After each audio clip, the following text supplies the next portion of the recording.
자녀들아 주 안에서 너희 부모에게 순종하라. 이것이 옳으니라. 내 아버지와 어머니를 공경하라. 이것은 약속이 있는 첫 계명이니 이로써 내가 잘 되고 땅에서 장수하리라. 또 아비들아 너희 자녀를 노엽게 하지 말고 오직 주의 교훈과 훈계로 양육하라. 아멘. 우리는 예수님이 이 땅에 오신 이유에 대해 성경을 통해 알 수 있었습니다.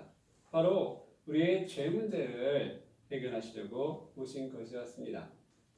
우리의 모든 죄와 허물을 짊어지시고 대신 피 흘려 죽으신 것입니다. 이것을 믿음으로 죄사함을 받고 하나님의 자녀가 됩니다. 그런데 요한복음에서는 다음과 같이 또 말씀하고 계십니다. 또 그 민족만 위할 뿐 아니라 흩어진 하나님의 자녀를 모아 하나가 되게 하기 위하여 죽으실 것을 미리 말함이러라. 흩어진 하나님의 자녀를 모아 하나가 되게 하기를 원하신다는 것입니다. 하나님과 예수님을 중심으로 하나가 되게 하여 하신다는 것입니다. 그러면서 우리에게 선물과 같은 말씀을 주셨습니다. 너희가 내 안에 거하고 내 말이 너희 안에 거하면 무엇이든지 원하는 대로 구하라. 그리하면 이루자. 그러니까 예수님 안에 있으면 또 예수님의 말씀이 우리 안에 있으면 무엇이든지 구하라는 것입니다. 무엇이든지. 그러면 이루리라고 말씀하고 있습니다. 이렇게 예수님이 보여주시는 세상은 놀라운 세상입니다. 우리가 예수님 안에서 무엇이든지 구하면 이루어지시는 그런 세상입니다. 예수님 안에서 하나가 되고 무엇이든지 구하면 주시는 세계입니다. 그런데 이러한 하나님의 비전 안에서도 질서가 있다는 것입니다. 오늘의 본문을 살펴보도록 하겠습니다.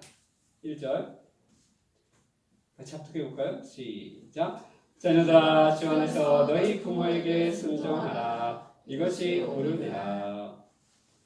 예수님을 믿는다고 부모님을 무시하면 안 된다는 것입니다. 오히려 부모에게 순종하라고 하십니다. 부모님에게는 삶의 경륜이 있습니다. 지식으로 알 수 없는 것을 알고 계신다는 것입니다. 우리가 배우는 게 지식만 배우는 게 아니에요. 삶에 지나면서 수십 년 삶에 지나면서 나도 모르게 알게 되는 그런 경륜이 있습니다. 부모님에게는 삶의 경륜이 있다는 것입니다.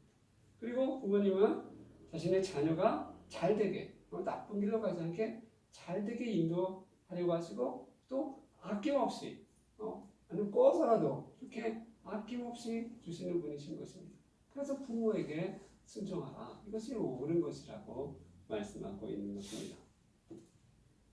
예수님께서도 공생에 나오시기 전에 부모에게 순종하여 받드시더라 이렇게 말씀하셨어요. 그 아버지 요셉, 어머니 마리아에게 순종하여 받드시더라. 예수님도 하나님의 아들이지만 육신의 부모에게 순종하여 받드셨던 것입니다. 예수님은 우리에게 어떻게 살아야 하는지를 행동으로 보여주셨습니다.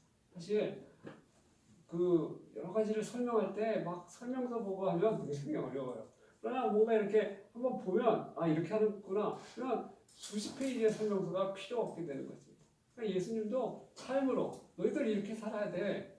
이거 수십 페이지 쓸 거를 삶으로 보여주셨습니다. 예수님을 모범으로 삼아 따라가면 되는 것입니다. 부모에게 순종하라에 이어 두 번째는 다음과 같습니다. 2절 같이 합독합니다. 시작. 내 아버지와 어머니를 공경하라. 이것은 약속이 있는 첫 계명이니. 공경이란 공손히 받들어 모심을 뜻합니다. 공손히 받들어 모심. 부모님에게 공손하라는 것입니다. 그런데 이것에는 약속이 있다고 합니다. 무슨 약속인가요? 십계명 중 제5계명에 그 약속이 있습니다. 내 부모를 공경하라. 그리하면 내 하나님 여호와가 내게 준 땅에서 내 생명이 길리라.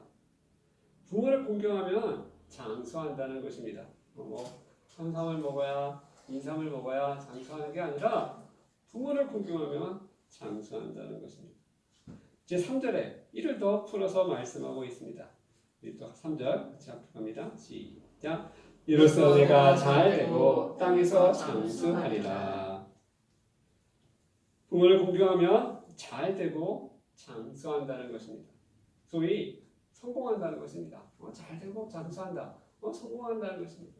어떻게 하면요? 부모를 공경하면 그렇게 된다는 것입니다. 성경은 또한 부모에게도 교훈을 줍니다. 부모에게도 자 우리 다 부모가 될 거니까 다 같이 4절 같이 앞으로 갑니다. 시작. 또 아비들아 너희 자녀를 노엽게 하지 말고 오직 주의 교훈과 훈계로 양육하라.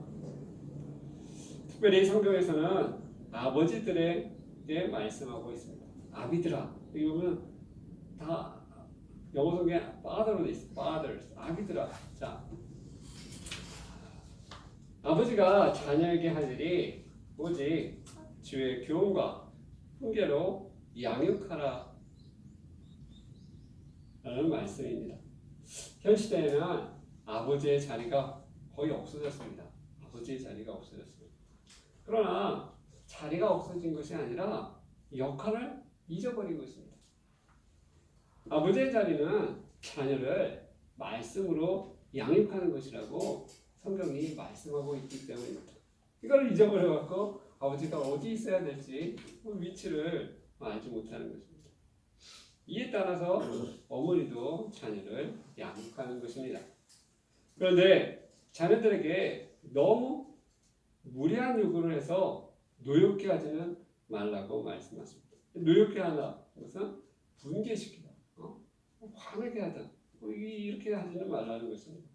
예를 들면 너 서울대에 꼭 가야 돼. 이런 거는 아닌데 그게 아닌데 요구하는 거 이런 거는 아니라는 것입니다. 괜히 부모의 어떤 꿈을 대신 이렇게 대리만족 이런 거는 그래서 자녀를 화나게 하면 안 된다는 것입니다. 부모, 특히 아버지의 역할은 자녀를 말씀으로 잘 양육하는 것이라고 말씀하고 있습니다. 그럼 자녀가 성장하여 어른이 되었을 때는 부모와의 관계가 어떠해야 하겠습니까?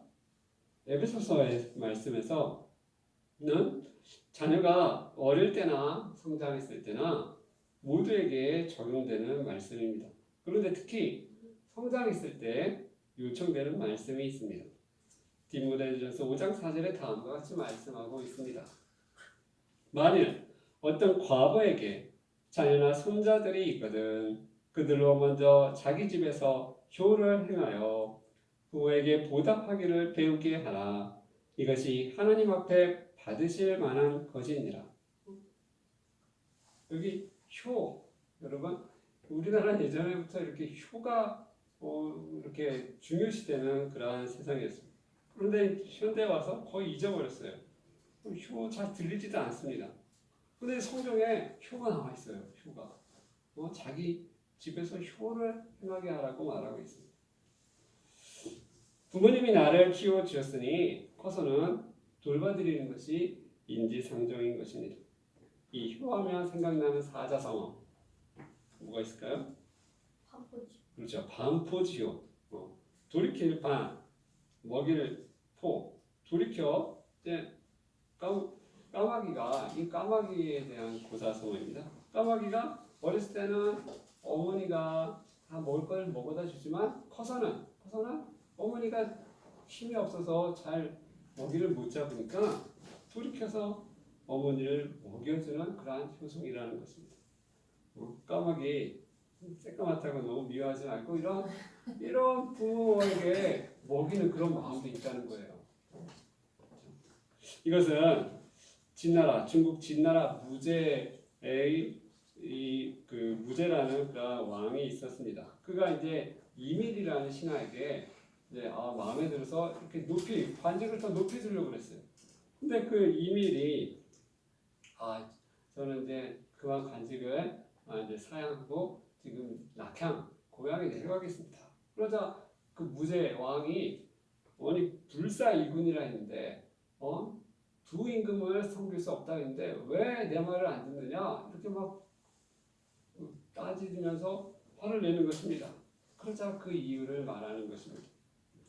까마귀가 어미새의 은혜에 보답하려는 마음으로 조모가 돌아가시는 날까지만 봉양하게 해주십시오. 그 이밀에게는 할머니가 계셨습니다. 할머니가 있었는데 그가 이제 연세가 어머니도 아니고 할머니가 있는데 연세가 많으시니까 그분이 살아계실 때까지만이라도 봉양하게 환일에서 물러나게 해달라는 것이었습니다. 자신의 모든 것을 내려놓고 할머니를 이렇게 잘 봉양하게 해달라. 그래서 여기서 나온 말이 반포지효입니다. 자기 어머니도 아니고 할머니를 봉양하게 관직에서 물러나게 간청했다는 그러한 이야기가 있습니다. 성경에도 나온 말이 있습니다. 그 대표적인 여인 누구죠? 그죠? 룻이죠. 룻이 이제 결혼을 했어요. 모압 여인. 근데 남편이 죽었어요. 그래서 나오미가 이제 나에게 소망이 없으니 여기서 남아서 또 재혼을 해라 이렇게 했어요. 그런데 룻이 생각했습니다. 내가 여기서 남으면 나오미 어머니 시어머니가 혼자 고향에 갔는데 힘도 없지 뭐 재산도 없지 어떻게 사시나. 그래서 룻이 나오미를 따라가 봅니다. 나오미를 위해서 나오미 혼자 어떻게 이렇게 먹을 것을 어떻게 얻으실까? 시어머니를 봉양하기 위해서 어떠한 기대도 없는데도 불구하고 나오미를 따라갔어요. 그러자 어떻게 됐나요? 누구랑 결혼했죠? 유력한 자 보아스를 하나님이 또 이렇게 만나게 하셔갖고 아들을 낳게 했어요. 그 이름이 뭐죠? 오벳. 그의 아들 이세. 그의 아들 다윗. 다시 말하면 다윗의 증조모가 되게 하셨어요. 다윗의 증조모. 다시 말하면 하나님이 다 보신다는 거예요. 너가 지극하구나. 이렇게 좋은 기회가 있는데, 너 참 아름답고 예쁘고 더 재혼할 수도 있는데 다 버리고 나오미 시어머니 봉양을 위해서 따라가다니. 하나님이 다 보시고 이렇게 그 후세를 통해서 왕이 태어나게 하신다는 것입니다. 효성이 지극한 가정에 한 나라의 왕이 태어나게 하신 것이었습니다. 이 시대에 보기 힘든 말입니다. 그러나 성경에서 말씀하고 있는 말씀인 것입니다. 말씀을 맺겠습니다. 성경은 부모와 자녀가 서로에게 어떻게 대해야 하는지 말씀하고 있습니다. 자녀들은 주 안에서 부모에게 순종하라고 말씀하십니다. 또 부모를 공경하라. 이것에는 약속이 있다고 하십니다. 보답이 있다는 것입니다. 또한 특별히 성장했을 때에는 부모에게 보답하는 것을 배우게 하라고 성경은 가르치고 있습니다. 부모에게는 자녀를 노엽게 하지 말고 오직 말씀으로 양육하라고 말씀하고 있습니다. 우리 모두 예수 믿음과 함께 효와 사랑의 성품을 가져 축복받는 우리 모두가 되시길 축원합니다. 네. 말씀을 생각하며 기도하시겠습니다.